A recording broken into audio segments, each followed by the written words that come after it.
पाया नबी को एक दात पर, उनको 32 घराना खोल गई। इश्क नबी दिल में पैदा करो, क्या रसूल खुदा को भूल गई। এই জন্য বাজান উহুদের ময়দানে আমার নবীজির দন্ত মোবারক শাহাদাত বরণ করেছে। এই সংবাদটা কাশফুল কুলুবের মাধ্যমে, অন্তরচক্ষুর মাধ্যমে জানতে পেরেছিলেন। ইয়ামেন দেশের অন্তরালের নির্জন একটা এলাকা, এই এলাকাটার নাম হচ্ছে করন। নাম কি? নির্জন এলাকাটার নাম হচ্ছে করন। এই করন দেশে আমার নবী প্রেমের একজন পাগলা থাকতো। ওই পাগলার নাম ছিল হযরতে ওয়াইস। পাগলা তো জীবনে বহু ধরনের পাগল আছে।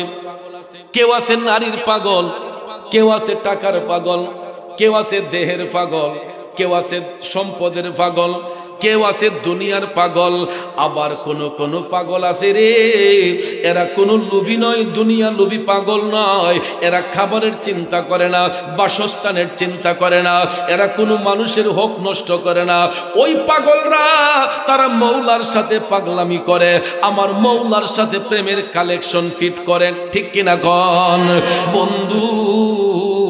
এই করন দেশের নির্জন এলাকার মধ্যে বাস করতেন হযরতে ওয়াইস আল কারনী। তিনাকে ওয়াইস আল কারনী বলা হয়। করন দেশে তিনি অবস্থান করেছিলেন, বাস করেছিলেন বিদায় তাকে হযরতে ওয়াইস আল কারনী বলে সবাই চিনে। এ বন্ধুরা আমার, বাবাজিরা, তিনি কাশফুল কুলুবের মাধ্যমে যখন তিনি জানতে পারলেন যে আমার নবীজির দন্ত মুবারক শাহাদাত বরণ করেছে, এই কথাটা শোনার সাথে সাথে টপ টপ করে চোখের পানি ছেড়ে তিনি কান্না শুরু করে দিলেন। ওয়াইস আল কারনী কয়, না জানি আমার নবী কত কষ্ট পাইছে রে, আমার নবীর কোন দাঁত মুবারকটা জানি শহীদ হইয়া গেছে রে। উপর থেকে পড়লো নাকি নিচ থেকে পড়লো? হযরতে ওয়াইস আল কারনী তিনি ভাবতে শুরু করলেন। ভাবতে ভাবতে ভাবতে তিনি ব্যথাটা অনুভব করার জন্য, যে আমার নবীজির ব্যথাটা কি পরিমাণ হয়েছে এটা অনুভব করার জন্য তিনি নিজের একটা দাঁত উপরের পারি থেকে নিজের একটা দাঁত টান দিয়ে তিনি খুললেন। এও অচেতন করে নয়, সচেতন ভাবে স্বজ্ঞানে সমস্তিষ্কে ইনজেকশন দিয়ে অচেতন করে নয়। হযরতে ওয়াইস আল কারনী স্বজ্ঞানে সমস্তিষ্কে উপরের পারি থেকে নিজের একটা দাঁত টান দিয়া খুললেন।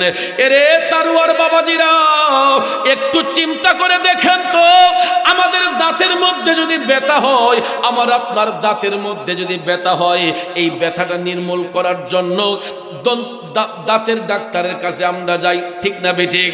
ডেন্টালিস্টের কাছে যাইয়া আমরা দাঁত দেখাই। যদি দাঁত খোলার পরামর্শ দেয়, আগে দেখবেন ইনজেকশন দিয়া জায়গাটারে অচেতন করে, ইনজেকশন দিয়া ব্যথাটা নির্মূল করে। এরপরে দেখবেন অপারেশনের মাধ্যমে দাঁতটা খোলা হয়, আমরা টের পাই না। কিন্তু যদি ইনজেকশন দিয়ে অচেতন না করা হইতো, আমাদের দাঁত যদি টান দিয়া খুলতো, ব্যথা কত প্রকার ও কি আমরা হারে হারে বুঝতে পাইতাম। ঠিক কিনা কন বন্ধুরে?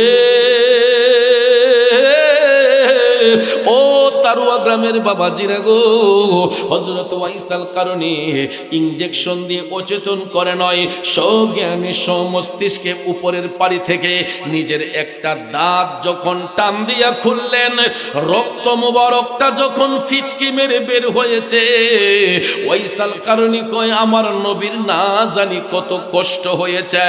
কাঁদতে কাঁদতে পেরেশান, কই না মনে হয় এটা না। তখন তিনি নিচের পারি থেকে আরেকটা দাঁত টান দিয়া খুললেন, কয় আমার নবীর কত জানি কষ্ট হইছে রে। এই নবীজির ব্যথাটারে অনুভব করতে করতে, নবীজির ব্যথাটারে অনুভব কইরা নিজের একটা দাঁতে দইরা টানতে টানতে টানতে টানতে নিজের 32টা দাঁত মুবারক আমার জিন্দা নবীর প্রেমে কুরবান কইরা দিছে। এই জন্য কবি বলেন, পায়া নবী কো এক দাঁত পর, উनको 32 ঘরানা खोल गई।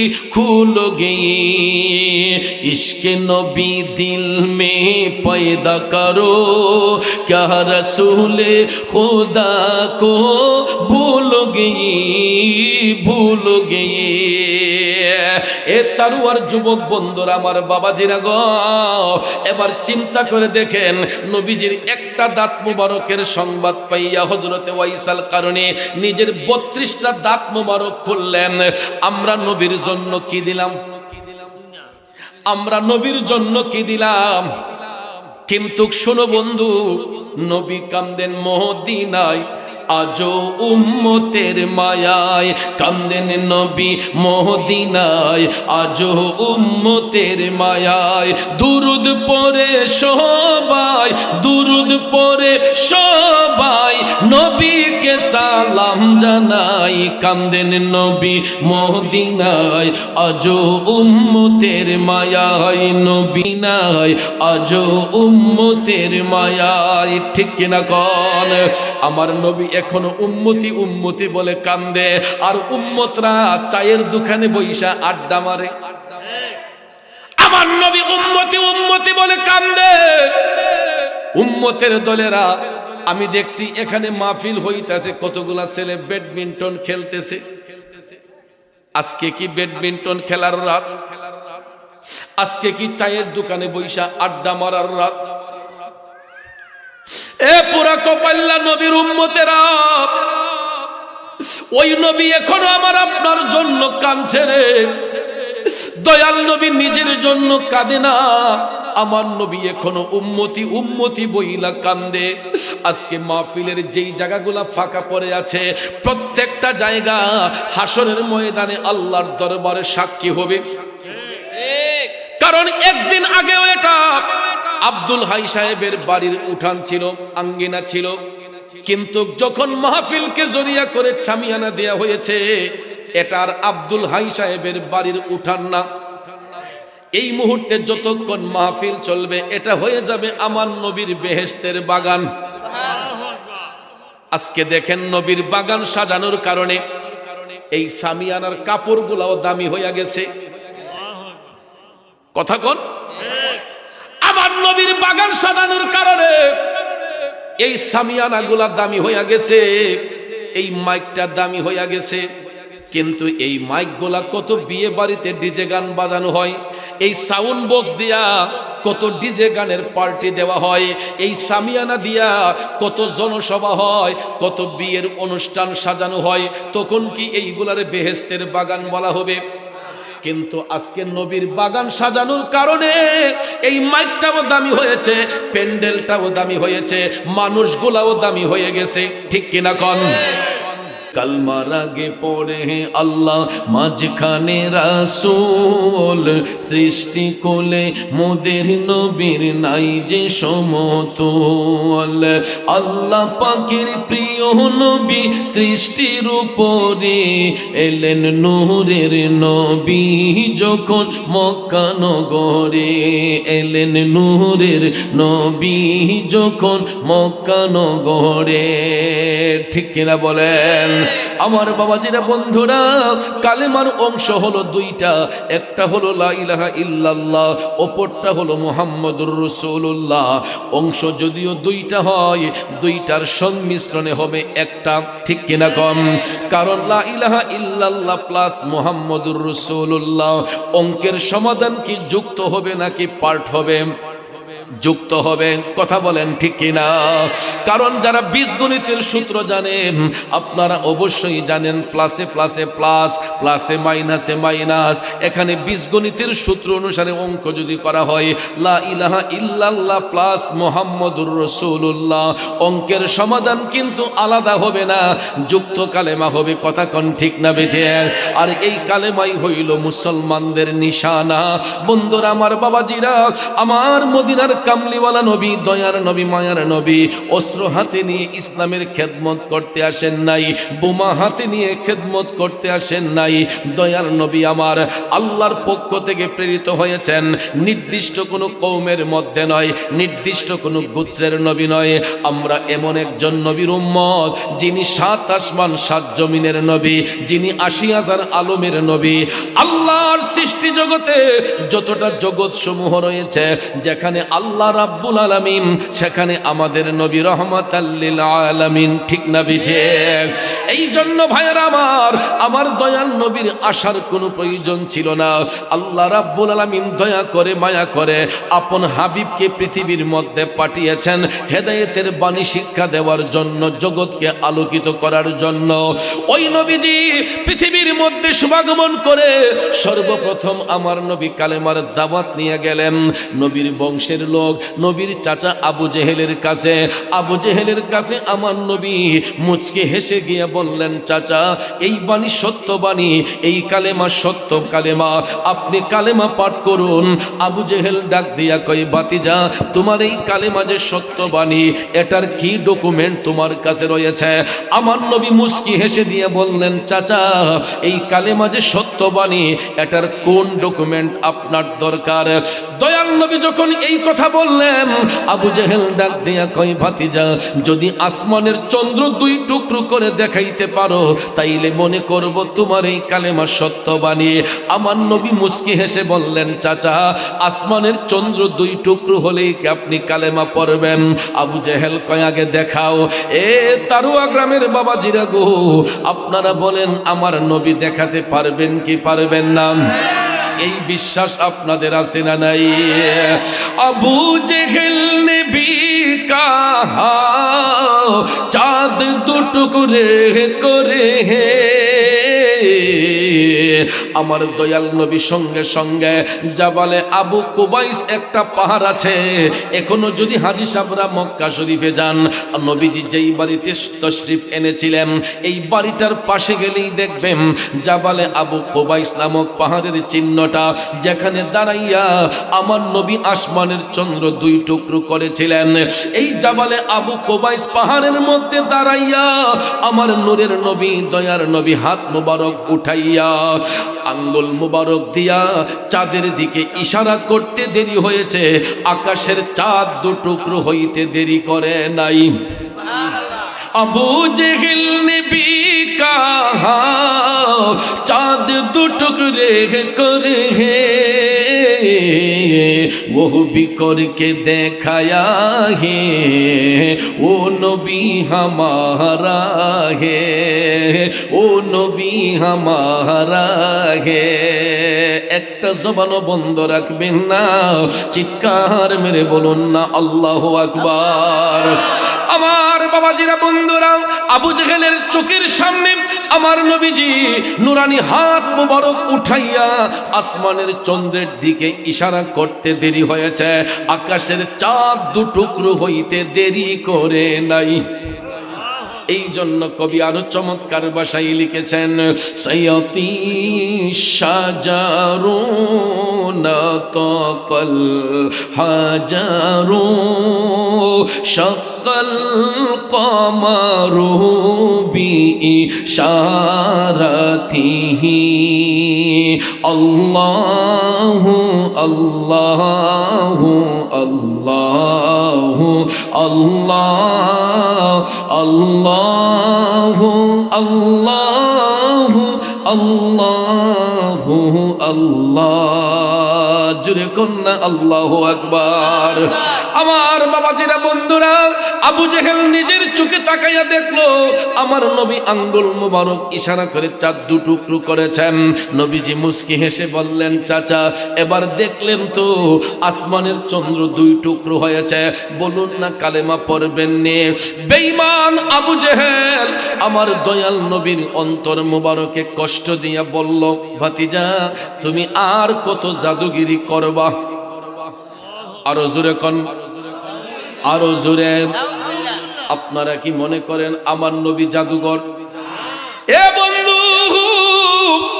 বেঈমান আবু জেহেল আমার নবীকে যখন জাদুকর বলল, দয়াল নবীর চোখের পানি মুবারক টপ টপ করে ঝরতে লাগলো। আমার নবীর কষ্ট হয়েছে যে এত জ্বলন্ত মুজিজা মুবারক দেখানোর পরেও আমার চাচা আবু জেহেল বুঝলো না, চিনলো না। তখন ভাইয়ের আমার বন্ধুরা আমার, মদিনার কামলিওয়ালা নবীর চোখের পানি মুবারক যখন টপ টপ করে ঝরতেছে, আমার আল্লাহ তাআলা কুদরতের নজর দিয়ে তাকায়া দেখতেছেন আপন হাবিবের চোখের পানি মুবারক টপ টপ করে পড়তেছে। আমার আল্লাহ ডাক দিয়া কয়, জিবরাইল,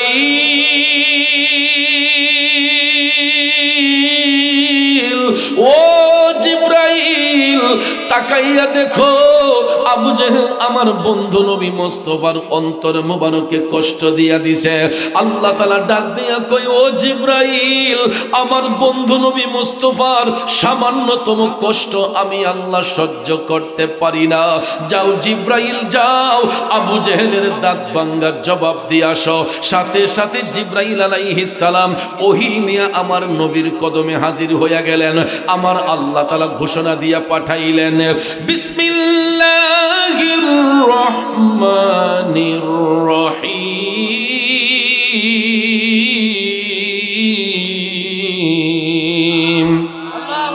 খাতামাল্লাহু আলা কুলুবিহিম ওয়া আলা সামইহিম ওয়া আলা আবসারিহিম গিশাওয়া। উচ্চস্বরে বলুন, ঘোষণা দিয়েছেন কে? আমার আল্লাহ তাআলা ঘোষণা দিয়ে বলতেছেন, খাতামাল্লাহ, আমি আল্লাহ মোহর মেরে দিয়েছি, শিল মেরে দিয়েছি। শুধু আবু জেহেল নয়, এখানে বহু বচন ব্যবহার করা হয়েছে। আল্লাহ কয় আলা কুলুবিহিম, সমস্ত মুনাফিকদের অন্তরে, ওয়া আলা সামইহিম, তাদের কর্ণসমূহের মধ্যে, ওয়া আলা আবসারিহিম গিশাওয়া, এবং তাদের দৃষ্টি শক্তির মধ্যে। এ তারুয়ার বাবাজিরা, আবু জেহেল মার্কা মুনাফিক যারা হবে, এরা সত্য জিনিসটা চোখ দিয়া দেখবে, কান দিয়া শুনবে, এরপরে অন্তর দিয়া এটা স্বীকার করবে না। যেই কারণে আল্লাহ তাআলা ঘোষণা দেন, ওয়ালাহুম আযাবুন আযীম। ওই সমস্ত মুনাফিকদের জন্য আমি আল্লাহ যন্ত্রণাদায়ক শাস্তি নির্ধারণ করে রেখেছে। এখন আপনারা বলুন, এই আবু জেহেল মার্কা মুনাফিক এখন পর্যন্ত আছে না নাই? এরা অতীতেও ছিল, বর্তমানও আছে, ভবিষ্যতও থাকবে, ঠিক কিনা কম? আপনারা বলতে পারেন, চৌধুরী সাহেব আমরা মুনাফিক চিনব কেমনে? বাজানো, মুনাফিক কিন্তু হিন্দু বৌদ্ধ খ্রিস্টানের মধ্যে হয় না। মুনাফিক হবে মুসলমানদের মধ্যে কিছু সংখ্যক লোক। মুনাফিক হবে মুসলমানদের মধ্যে কিছু সংখ্যক লোক, যাদের মাথায় থাকবে পাগড়ি, মাথায় থাকবে টুপি, মুখে থাকবে দাড়ি, পরনে থাকবে জুব্বা কুর্তা, দেখলে মনে হবে আসমানের ফেরেশতা, কিন্তু এদের অন্তরের মধ্যে ছিল শয়তানি। কথা বলেন ঠিক কিনা বন্ধু? এই জন্য মুনাফিকের চরিত্র সম্পর্কে আমার নবী কামলিওয়ালা বলেছেন, মুনাফিকরা কাফেরের চেয়েও নিকৃষ্ট। কারণ কাফের তো জেনে বুঝেই কাফের, মুশরিক তো জেনে বুঝেই মুশরিক। তাইলে মুনাফিক চিনবেন কেমনে? এদেরকে তো দেখলে মনে হয় যেমন আসমানের ফেরেশতা, দেখায় দেখে চিনার কোনো কায়দা নাই। কিন্তু বাজান, যখন ইশকে মুস্তাফার বিরুদ্ধে, হুব্বে মুস্তাফার বিরুদ্ধে, আউলিয়া কেরামের বিরুদ্ধে যারা কথা বলবে, যারা ইসলাম নিয়ে ছিনিমিনি খেলবে, আপনারা ধারণা রাখবেন যে এরাই হলো মুনাফিক, এরাই হলো বেঈমান। এদের থেকে সব সময় দূরে থাকতে হবে। যেমন আবু জেহেল আমার নবীরে দেখার পর নবী চিনে নাই।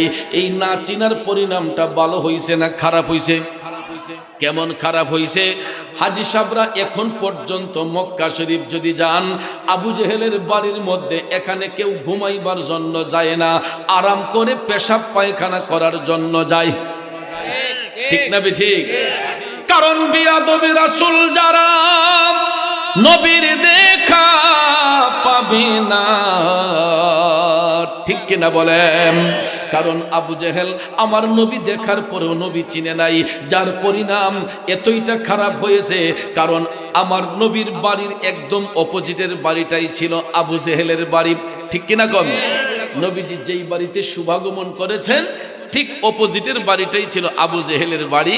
এখন এই বাড়িতে আবু জেহেলের কোনো মাজারও নাই, কবরের চিহ্নও নাই। আছে একটা জিনিস, লক্ষ লক্ষ হাজী সাহেবগণ তারা যখন বাইতুল্লাহ শরীফের তাওয়াফ শেষ করেন, সাফা মারোয়া সাই কইরা বের হবার সময় নাক বরাবর সোজাসুজি মিস্টার আবু জেহেলের বাড়ি। যে বেটার প্রয়োজন নাই হে বেটা কোথায় এক দূর দিয়ায়ে। আমি গত অক্টোবরে আসছি উমরা করে, এইবার আমি দুইজন মুরব্বী নিয়ে গেছিলাম সাথে, আমারই পীর ভাই দুইজনকে নিয়ে গেছিলাম সাথে। হাঁটতে পারে না, আমি তাদেরকে নিয়ে খুব টেনশনে ছিলাম যে এরা তাওয়াফটা কেমনে করাই, সাফা মারোয়া কেমনে 7টা চক্কর দিব, কোন সুরত দেওয়াইয়া দেখি একজন বের হয়ে গেছে গা। তারপরে তাওয়াফ শেষ করে যখন বের হব, আমি মুরব্বীরে কই ভাই সাহেব এটা পেলাম আবু জেহেলের বাড়ি, বুঝা আছিল। হ্যাঁ আবু জেহেলের বাড়ি, আমার কত নতুন লাগবো, ওখান দিকে তাজা হয়ে গেছে গা। এতক্ষণ হাঁটতেই পারছে না, যখন শুনছি যে এটা আবু জেহেলের বাড়ি, মুরব্বী একজন দুজনই কয় কদ্দুর দেওয়ান লাগবো। বিয়াদবে রাসূল যারা নবীর দেখা পাবে না, গোলামে রাসূল হইবে যারা, নবীজি তাদের ভুলবেন না। আওয়াজ করে বলুন ঠিক না বেঠিক? এ বন্ধুরা আমার, বাবাজিরা, এখানে প্রশ্ন করতে পারেন হুজুর আপনি আশিকে রাসূল বললেন না গোলামে রাসূল বললেন? এই জন্য গোলামে রাসূল বললাম কারণ আশিকে রাসূল এই লকবটা অনেক উপরের দরজার লকব। আমাদের মতো অযোগ্য ব্যক্তিদের নামের আগে আশিকে রাসূল শব্দটা মানায় না। আমাদের মতো ব্যক্তিদের নামের আগে আশিকে রাসূল কথাটা বেমানান। কারণ ভাইয়ের আমার, আমাদের কত দয়াল নবী এখন পর্যন্ত গোলাম বলেই স্বীকার করেন নাই, ঠিক না বেঠিক? আমরা আশেক হইলাম কখন? আগে নবীর গোলামি করতে শিখুন। নবীর গোলামি করতে করতে আশেকের খাতায় অটোমেটিকলি একদিন নাম এসে যাবে, ঠিক কিনা কর? কারণ মুখে মুখে আশেকে রাসূল বললে হবে না, কাজে কর্মে নবীর আশেক প্রমাণ দিতে হবে, ঠিক না বেঠিক? কারণ আশেকে রাসূল যদি বলতে হয়, আশেকে রাসূল ছিলেন আমার নবীর যিনি জাহিরি চোখ দিয়া দেখেন নাই, নবীর সাথে সরাসরি কোনোদিন ফেস টু ফেস সাক্ষাৎ হয় নাই, এরপরও অন্তর দিয়া নবীর জন্য টান ছিল, অন্তরে নবীর ভালোবাসা ছিল। আমার নবীর প্রেমী পইরা কান্দার কারণে আমার দয়াল নবী গোপনে প্রেমের খেলা খেলেছেন। নবী খুশি হইয়া ওই আশিকের জন্য হাদিয়া বরাদ্দ রেখেছেন। ওই আশিকের নাম জানার আগ্রহ আপনাদের আছে না নাই? ও আশিকুন কা ऐसा बने हजरत ওয়াইসুল করনি বনে, ঠিক কিনা বলেন? ওয়াইসুল করনির নামটা তো অবশ্যই শুনছেন আমার বাবাজিরা। উহুদের ময়দানে আমার নবীজির একটা দন্ত মুবারক শাহাদাত বরণ করেছিল। বন্ধু, ফিচকি দিয়া রক্ত মুবারক বের হয়েছিল। এই উহুদ পাহাড়ে, রুমা পাহাড়ের অপোজিটে উহুদের পাহাড়, রুমা পাহাড়ের অপোজিটে মদিনা শরীফ গেলে আপনারা এখনো দেখতে পাইবেন অনেক বড় উহুদের পাহাড়। বন্ধুরা আমার, বাবাজিরা, আমার মদিনার কামলিওয়ালা নবী রুমা পাহাড়ের অপোজিটে উহুদের ময়দানের মধ্যে যখন যুদ্ধ সংগঠিত হয়েছিল, কাফেরদের পক্ষ থেকে যখন পাথর মারা হয়েছিল, একটা পাথর আইসা আমার নবীজির দাঁত মুবারকে লেগেছে। নবীজির দন্ত মুবারকটা ভাঙ্গিয়া ফিচকি দিয়ে রক্ত মুবারক বের হয়েছিল। আমার নবী ব্যথা সহ্য করতে না পেরে উহুদ পাহাড়ের নিকটে পাহাড়ের একটা সাইডে গিয়া রাসূল বসেছিলেন। আজও পর্যন্ত ওই উহুদ পাহাড়ের সাথে আমার নবীজির হাত মুবারকের ছাপ, পাও মুবারকের ছাপ এখন পর্যন্ত আছে। আমি 2017 সালে যখন উমরাতে গিয়েছিলাম, তখন আমি উহুদ পাহাড়ের মধ্যে আমার নবীর হাত মুবারকের চিহ্ন, পাও মুবারকের চিহ্ন দেখে এসেছে। বর্তমানে আরবের সরকার সিমেন্ট দিয়ে এই জায়গাটা লেপে দিয়েছে, কারণ এখানে গিয়ে হাজী সাহেবরা ভিড় করেন, যেই কারণে এখানে যাওয়া সবার অনুমতি নাই। এই জন্য ওই জায়গাটা বন্ধ করে দিয়েছে। এখন এই জায়গাতে অনেকেই যেতে পারে না। কিন্তু ঘটনা সত্য, আমার নবীজি দাঁত মুবারক শাহাদাত বরণ করার পরে এই উহুদ পাহাড়ের মধ্যে গিয়ে বসেছিলেন, রক্ত মুবারক ঝরঝর করে পড়ছিল। এ বন্ধুরা আমার, আপনারা বলেন তখন কি কোনো মোবাইল ফোন ছিল? টিনটি লাইন ছিল, অ্যান্ড্রয়েড মোবাইল ছিল, হোয়াটসঅ্যাপ, ইমো, মেসেঞ্জার ছিল? এইগুলা কিছুই ছিল না।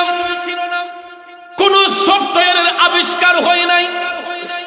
কিন্তু আমার আল্লাহ তখনও একটা সফটওয়্যার সৃষ্টি করে দিয়েছিলেন। এটা প্রত্যেকটা আদম সন্তানের বাম স্তনের 2 আঙ্গুল নিচে। এই সফটওয়্যারটার নাম হচ্ছে লাতিফায়ে কলব। নাম কি? আদম সৃষ্টির পরে আমার আল্লাহ এই সফটওয়্যার সৃষ্টি করে দিয়েছেন। প্রত্যেকটা আদম সন্তানদের বাম স্তনের 2 আঙ্গুল নিচে একটা কালব আছে, এটাকে বলা হয় লাতিফায়ে কলব। এটা আয়নার মতো ঝকঝকে থাকে, পরিষ্কার থাকে, পবিত্র থাকে। কিন্তু মানুষ যখন 12 বছর প্লাস হয়, নারী পুরুষ যখন 12 বছর ওভার হয়ে যায়, যখন আমি আপনি বালেক বালিকা হই, সাবালক সাবালিকা হই, তখন 3 ধরনের নফসানিয়ত আছে। একটা নফসের নাম হচ্ছে নফসে আম্মারা, নফসে মুতমাইন্না, নফসে লাওয়ামা। এই 3টা নফসের মধ্যে কঠিনতম একটা নফসের নাম হচ্ছে নফসে আম্মারা। শয়তানের ধোঁকার মধ্যে আমাদেরকে ফেলে দেয়।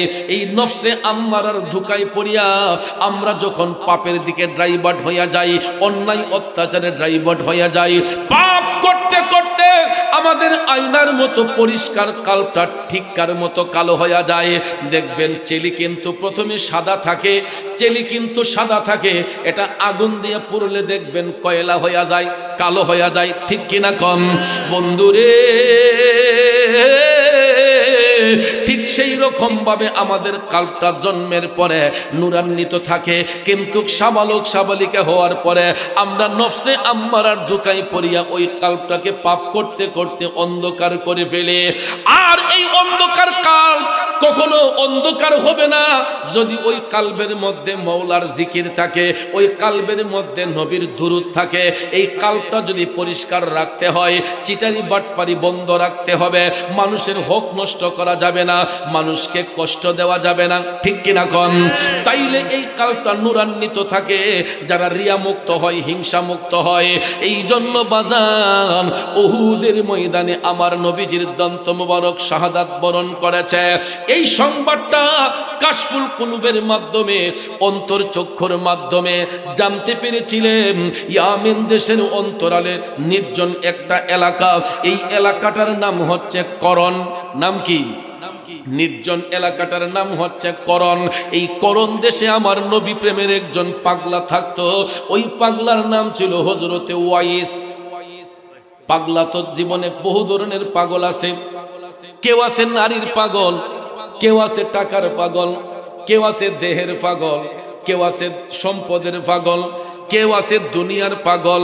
আবার কোন পাগল আছে রে, এরা কোনো লোভী নয়, দুনিয়া লোভী পাগল নয়। এরা খাবারের চিন্তা করে না, বাসস্থানের চিন্তা করে না, এরা কোনো মানুষের হক নষ্ট করে না।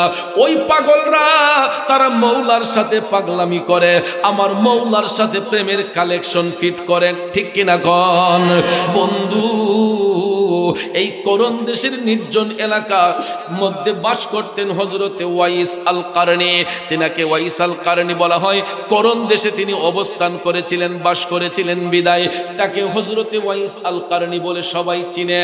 এ বন্ধুরা আমার, বাবাজিরা, তিনি কাশফুল কুলুবের মাধ্যমে যখন তিনি জানতে পারলেন যে আমার নবীজির দন্ত মুবারক শাহাদাত বরণ করেছে, এই কথাটা শোনার সাথে সাথে টপ টপ করে চোখের পানি ছেড়ে তিনি কান্না শুরু করে দিলেন। ওয়াইস আল কারনী কয়, না জানি আমার নবী কত কষ্ট পাইছে রে, আমার নবীর কোন দাঁত মুবারকটা জানি শহীদ হইয়া গেছে রে, উপর থেকে পড়লো নাকি নিচ থেকে পড়লো। হযরতে ওয়াইস আল কারনী তিনি ভাবতে শুরু করলেন।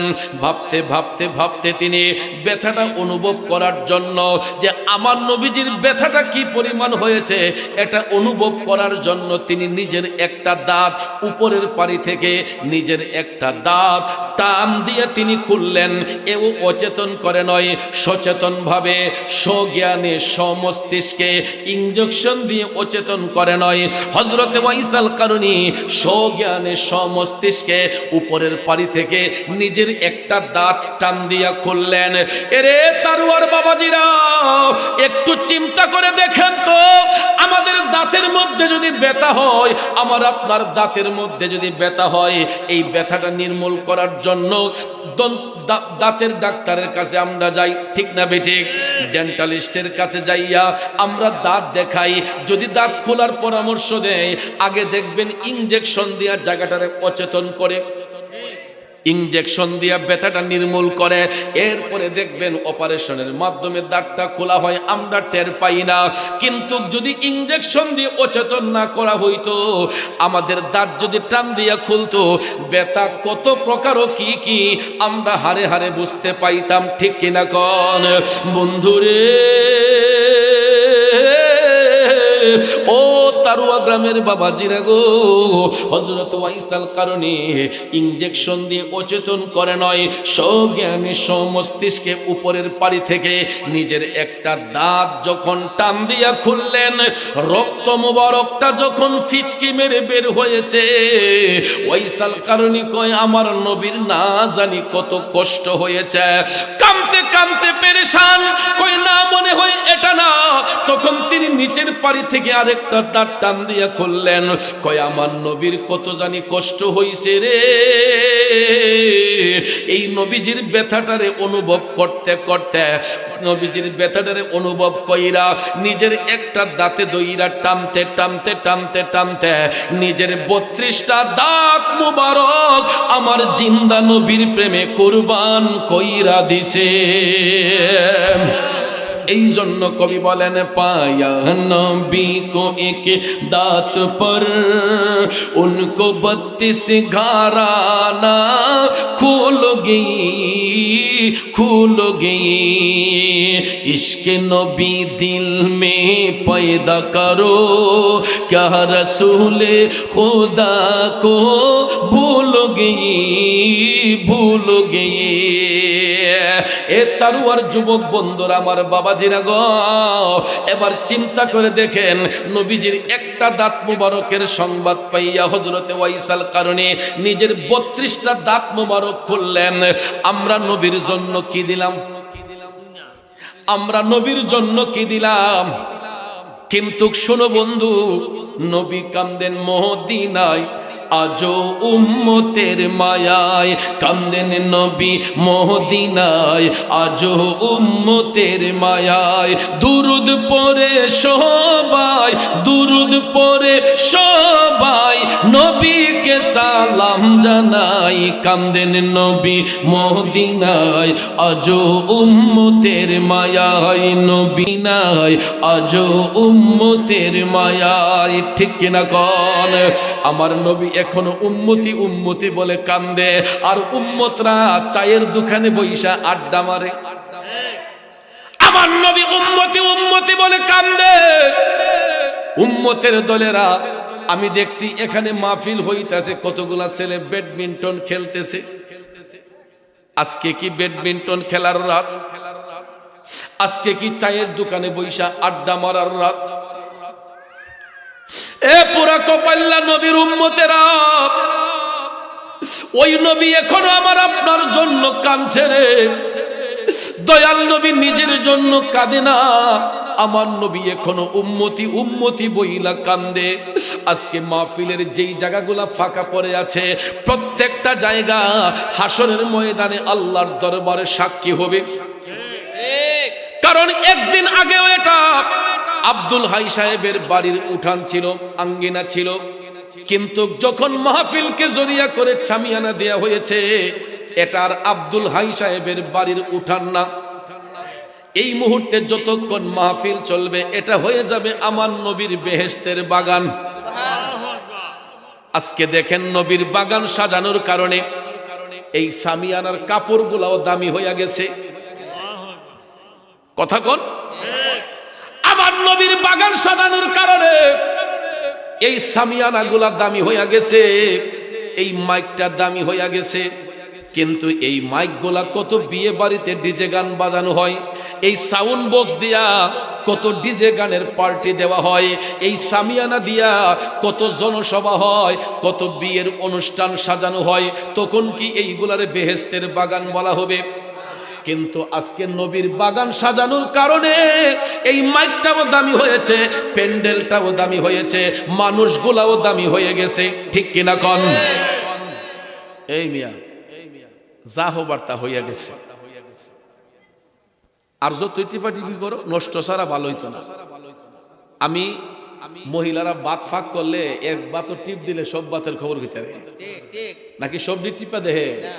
আমি যখন হাইটটা গেছি গরো, তখন গরো গিয়ে কইছি আমার জনি মিয়ারে যে মাইকের আওয়াজটা মজবুত না, কথা কন। তুমি যতই কুটুর কুটুর করো আজ কাম হইতো না।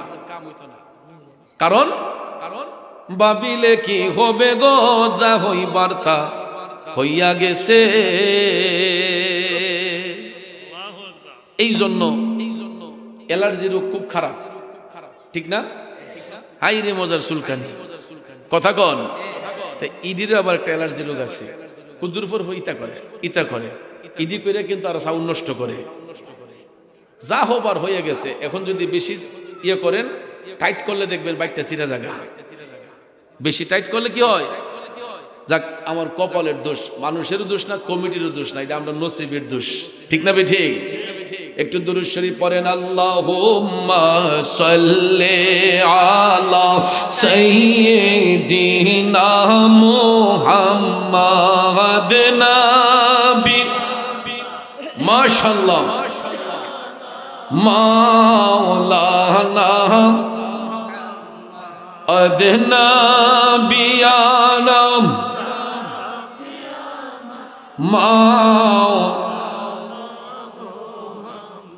বাবাজিরা, আমার কষ্ট হচ্ছে আপনাদের।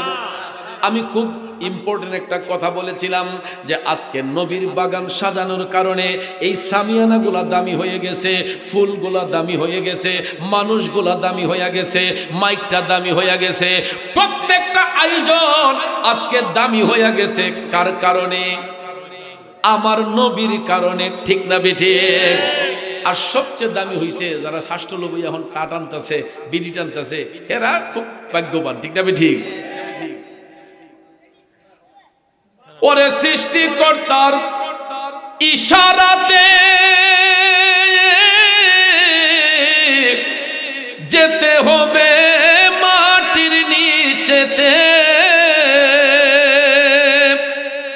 আরে ভাই চলবে না আর বাহাদুরি, যাহা করতে দুনিয়ায় হাইরে, যাহা করতে দুনিয়া দম ফুরাইলে রঙের জলসা যাইব শেষ হইয়া, ঠিক কিনা কন? এই জন্য পায়ে হাত ধরে বলবো যুবক ও বাবাজির আমার, এখনো যারা বাহিরে ঘুরতেছেন আল্লাহর ওয়াস্তে নবীর বাগানটারে পরিপূর্ণ করে সুন্দর করে বসে যান, তাইলে দেখবেন হাসরের ময়দানে আমার নবীর কোর্টে আমরা সুন্দর একটা জবাব দিতে পারবো যে আল্লাহ গো, আমরা যদিও অপরাধী, আমরা যদিও পাপী, তারুয়া গ্রামে জনাব আব্দুল হক সাহেবের বাড়ির আঙ্গিনায় একটা নবী প্রেমের বাগান সাজানো হয়েছিল। আমরা ওই বাগানে বৈশাখ কিছু নবী প্রেমের আলোচনা শুনেছিলাম। এই বসাটাও কাল হাসরের ময়দানে আমার আপনার জন্য নাজাতের ওসিলা হয়ে যেতে পারে, ঠিক কিনা কম? এই জন্য নবীর প্রেমিকেরা আমরা নবীর প্রেমে ফানা হইব।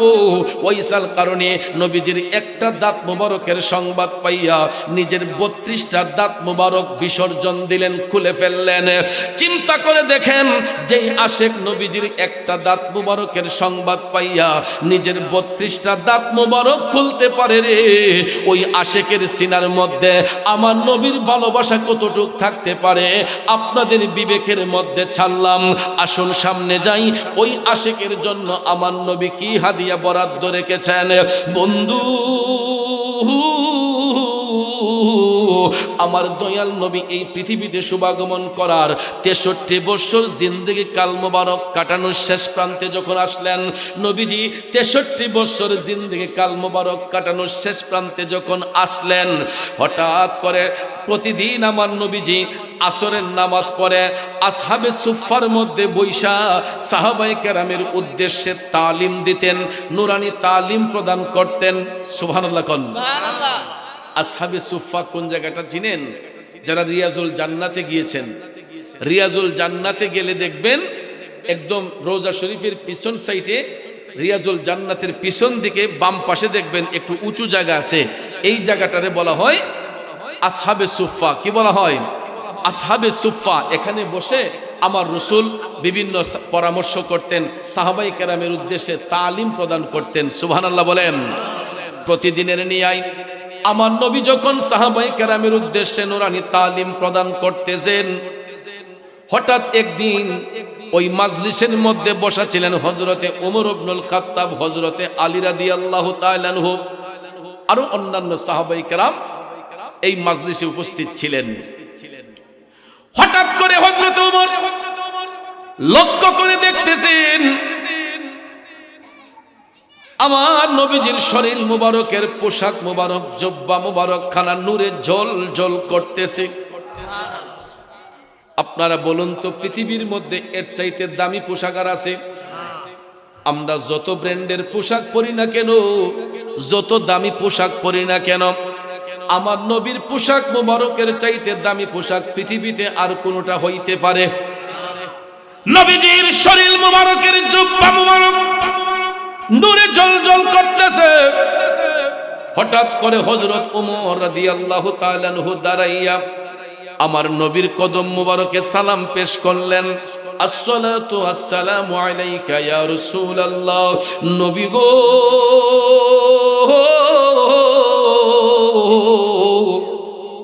ওগো মায়ার নবীজি, আমি ওমর আপনার কদমে একটা আরজি পেশ করতে চাই। মুচকি হেসে আমার নবী বললেন, ওমর কি আরজি তুমি পেশ করবা? হযরতে ওমর ডাক দিয়া বলতেছেন, নবী গো, আপনার এই নুরানি জুব্বা মুবারক খানা নূরে ঝলঝল করতেছে। ওগো নূরের নবীজি, আমি আপনার কদমে জানতে চাই, যেই দিন আপনার ভেসাল হবে, ইন্তেকাল মুবারক হবে, আপনার এই জুব্বা নিয়ে তো অনেকেই টানাটানি করবে। নবী গো, আমি আপনার কদমে জানতে চাই, আপনার বেসাল মুবারকের পরে এই জুব্বা মুবারক আমরা কাকে দান করব, কি করব? সুবহানাল্লাহ কোন। হযরত ওমর বললেন, ইয়া রাসূলুল্লাহ, আপনার বেসাল মুবারকের পরে এটা নিয়ে তো অনেকেই টানাটানি করবে, আপনি বলে দেন ইয়া রাসূলুল্লাহ, এটা কাকে দেব, কি করব? হযরত ওমর ভাবছিলেন আমার নবী হয়তো বলে দিবেন যে ওমর তুমি সেটা নিয়ে নিও। আমার নবী কিন্তু এটা বলেন নাই, নবীজি কথা বলেন না।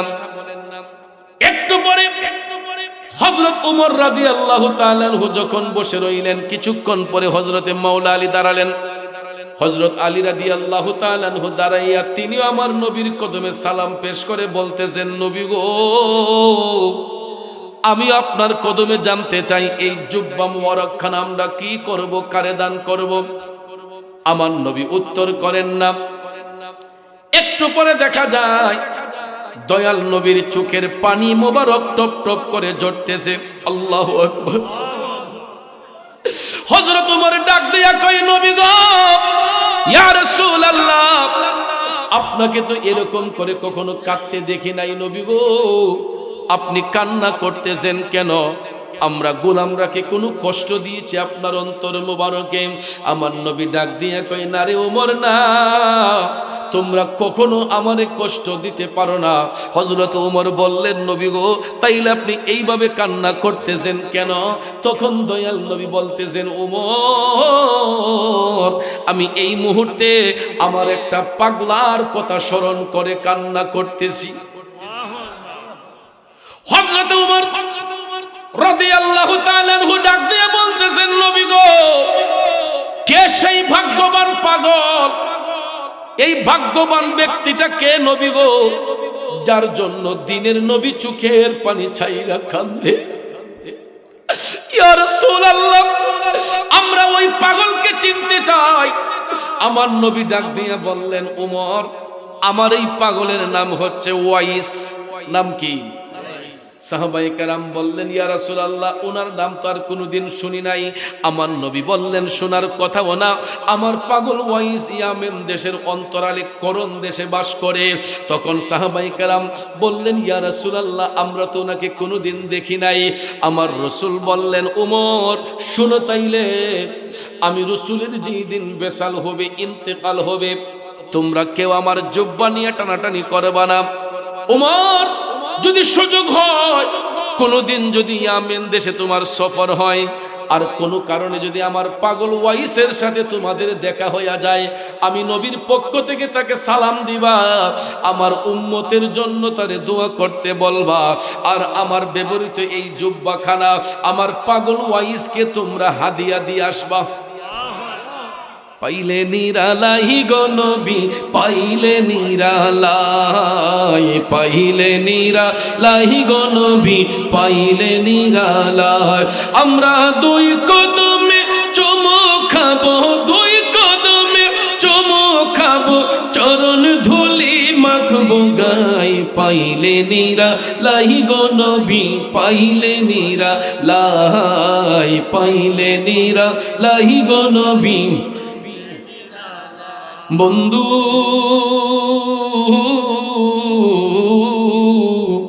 আমার মদিনার কামলিওয়ালা নবী ডাক দিয়া কই, উমর, তোমরা টানাটানি করবা না। যদি কোনোদিন কোনো কারণে ইয়ামেন দেশে যাওয়া হয়, আর করণ দেশে আমার এই পাগলার সাথে যদি তোমাদের দেখা হইয়া যায়, আমি নবীর পক্ষ থেকে তাকে সালাম দিবা, আমার উম্মতের জন্য তারে দোয়া করতে বলবা, আর আমি নবীর পক্ষ থেকে আমার জুব্বাখানা তারে হাদিয়া দিবা। হযরতে উমর ডাক দিয়া বললেন, নবী গো, আমরা না হয় সেখানে গেলাম, কিন্তু ইয়া রাসূলুল্লাহ, ওয়াইস নামে তো আরো লোক সেখানে থাকতে পারে। একই নামের লোক কয়েকজন আছে না? যেমন তারুয়া গ্রামে যদি উত্তর পারে একজন আব্দুল করিম থাকে, দক্ষিণ পারে থাকতে পারে না? গ্রাম তো একটাই, কথা কোন ঠিক না বেঠিক? একটা গ্রাম তারুয়া, কিন্তু এই গ্রামে একই নামের কয়েকজন লোক থাকতে পারে, কথা কোন ঠিক কি নাম? সাহাবায়ে কেরাম বললেন, নবী গো, এই নামের তো আরো অনেক লোক সেখানে থাকতে পারে, আপনার পাগল ওয়াইসকে আমরা চিনব কেমন করে? ঠিক না বেঠিক? এমত অবস্থায় সাহাবায়ে কেরাম তারা নবীকে প্রশ্ন করলেন, যে রাসূলুল্লাহ, আমরা চিনব কেমনে?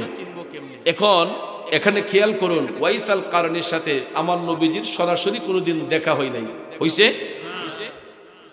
এই অবস্থায় সাহাবায়ে কেরাম নবীর কাছে জানতে চান, ইয়া রাসূলুল্লাহ, আমরা তো কোনোদিন আপনার পাগলকে দেখি নাই, আমরা চিনব কেমনে?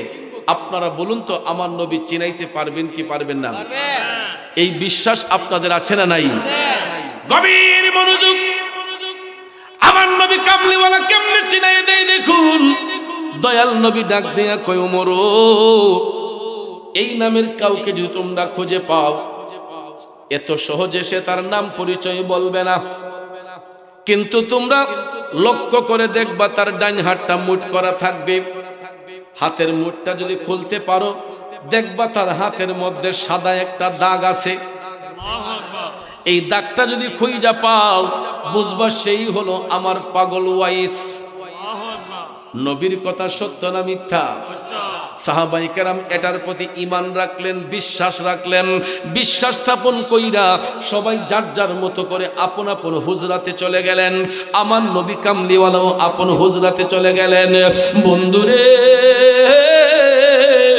এরপর থেকে দিন যায় রাত যায়, দিন যায় রাত যায়, যাইতে যাইতে যাইতে যাইতে গো, হঠাৎ একদিন শোনা যায় আমার মদিনার কামলিওয়ালা নবী, দয়ার নবী, মায়ার নবীজির বেসাল মুবারক হয়েছে, ইন্তিকাল মুবারক হয়েছে। আল্লাহু আকবার। এখন কোন আমার নবী মরা না জিন্দা? কেউ যদি প্রশ্ন করে, নবী যদি জিন্দা হয়, জিন্দা নবীর আবার ইন্তিকাল হয় কেন? ঠিক না বেঠিক? আমাদেরও ইন্তেকাল হয়েছে, হয়, আমাদেরও ইন্তেকাল হয়, হবে, নবীজিরও ইন্তেকাল হয়েছে, কথা কোন ঠিক না বেঠিক? এখন তাই বলে কি নবী মরা নবী? এখন আপনাকে যদি কেউ প্রশ্ন করে যে রসুল যদি জিন্দা নবী হন, জিন্দা নবীর আবার ইন্তেকাল হয় কেন, উত্তর দিবেন কেমনে? এই রকম কিছু ইমোশনাল কথা বলে বাতিল ফেরকারা আমাদের ঈমান আমলটা নষ্ট করে। এইভাবেই আমাদেরকে ব্ল্যাকমেল করা হয় যে নবী যদি জিন্দা নবী হন তাইলে জিন্দা নবীর আবার ইন্তেকাল হয় কেমনে? উত্তর দাও বাবাজিরা আমার, গভীর মনোযোগ। এই উত্তরটা দেওয়ার জন্য আমাকে আপনাকে মাদ্রাসার বারান্দায় যেতে হবে না। শুধু আকল দিয়া বিবেক দিয়া প্রশ্নকারীকে বলবেন, আচ্ছা ভাই আপনি যে প্রশ্ন করলেন নবী যদি জিন্দা নবী হয়, জিন্দা নবীর আবার ইন্তেকাল হয় কেমনে? তখন ওই প্রশ্নকারীকে আপনারা বলবেন, ভাই আপনি বলুন তো রাসূল কি শিখবার জন্য আসছেন না শিখাইবার জন্য আসছেন? আমার নবী কি শিখতে আসছেন না শিখাইতে আসছেন? আল্লাহ ব্যতীত এই পৃথিবীতে আমার নবীর কোন শিক্ষক আছে? কথা বলার আছে? আল্লাহ ব্যতীত আমার নবীর কোন শিক্ষক, আমার রাসূল সৃষ্টির কোন বস্তুর কাছ থেকে শিক্ষা গ্রহণ করেন নাই। নবীজির শিক্ষক অনলি ওয়ান পারসন, উনি হলেন রাব্বুল আলামিন। রাব্বুল আলামিনের একজন স্পেশাল স্টুডেন্ট, উনি হলেন রাহমাতাল লিল। কেমন শিক্ষক কেমন ছাত্র? শিক্ষকের উপাধি হলো রাব্বুল আলামিন আর ছাত্রের উপাধি হলো রাহমাতাল লিল আলামিন। এখানে চিন্তার বিষয় আছে। রাব্বুল আলামিন শব্দের অর্থ গোটা জাহানের পালন কর্তা, রাহমাতাল লিল আলামিন শব্দের অর্থ গোটা জাহানের জন্য রহমত। আলাম হচ্ছে এক বচন, এর বহু বচন হচ্ছে আলামিন। আলাম দ্বারা একটা জগৎকে বোঝানো হয় আর আলামিন দ্বারা আল্লাহর কুল কায়নাতকে বোঝানো হয়। এটা বহু বচন শব্দ। আলামের বহু বচন আলামিন। আলামিন দ্বারা আল্লাহর কুল কায়নাতকে বোঝানো হয়। শুধু তাই নয়, এখানে দেখেন রাব্বুল আলামিন আল্লাহ পাকের উপাধি, রাহমাতাল লিল আলামিন নবী পাকের উপাধি। এখন রাব্বুল আলামিন লিখতে আরবি যতটা অক্ষর লাগে, রাহমাতাল লিল আলামিন লিখতে আরবি ততটা অক্ষর লাগে। কালেমার অংশ কয়টা? লা ইলাহা ইল্লাল্লাহ মুহাম্মাদুর রাসূলুল্লাহ। লা ইলাহা ইল্লাল্লাহ কালেমা লিখতে আরবি যতটা অক্ষর লাগে, মুহাম্মাদুর রাসূলুল্লাহ লিখতে আরবি ততটা অক্ষর লাগে। বাজার মক্কাতুল মুকাররমা লিখতে আরবি যতটা অক্ষর লাগে, মদিনাতুল মুনাওয়ারা লিখতে আরবি ততটা অক্ষর লাগে। মসজিদ লিখতে যতটা অক্ষর লাগে, মাদ্রাসা লিখতে আরবি ততটা অক্ষর লাগে। তাইলে নামের সাথে নাম মিলায়া আপন হাবিবরে ইজ্জত দিছেন কে? যাক, ঠেলা ঠেলি করে আর কত চলবো? যুদ্ধ রয়েছে আলহামদুলিল্লাহ, বাঁচলে ভবিষ্যতে আবার হবে ইনশাল্লাহ।